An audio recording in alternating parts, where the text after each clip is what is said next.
২ সপ্তাহেরও বেশি সময় ধরে এই যুক্তরাষ্ট্র, ইসরায়েল ইরানের উপর আক্রমণ করছে। আম এবং এই যুদ্ধে প্রত্যক্ষ এবং পরোক্ষভাবে মুসলিম অন্যান্য রাষ্ট্রগুলোও কিন্তু আক্রান্ত হচ্ছে।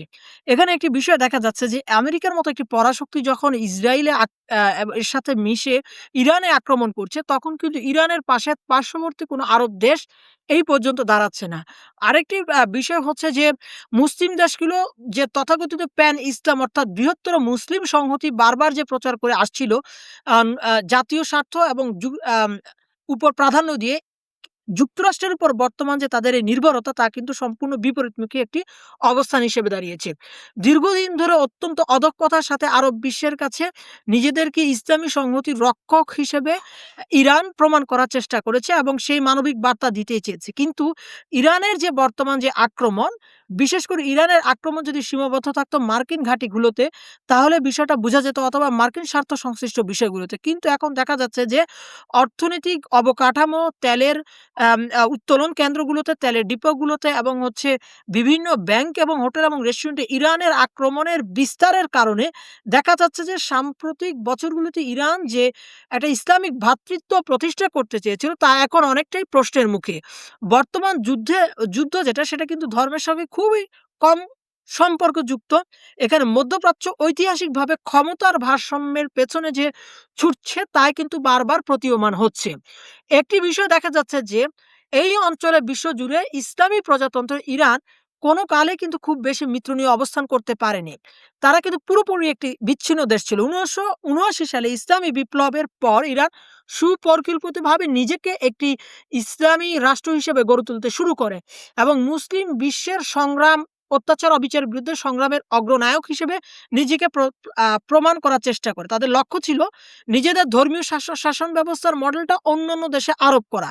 কিন্তু পারস্য উপসাগর তেল সমৃদ্ধ দেশগুলো রাজনৈতিক যে রাজতন্ত্র তার সাথে কিন্তু ১৯৭৯ সালে ইরানের রেজা শাহ পাহলাভির মিল ছিল। ইরানের বিপ্লবের মাধ্যমে রেজা শাহ পাহলভির মতো যে রাজতন্ত্র ছিল সেটা ইরান থেকে বিলুপ্ত হয়েছে কিন্তু অন্যান্য আরব দেশে কিন্তু সেটা রয়ে গেছে।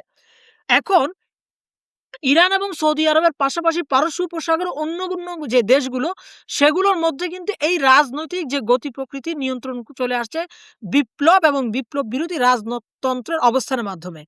ইরা অ্যা বিশেষ করে সৌদি আরবের শাসক মোহাম্মদ বিন সালমান দেশটির পর্যটক এবং বিনিয়োগ খাতকে উৎসাহিত করার জন্য তিনি ভিশন 2030 ঘোষণা করেন।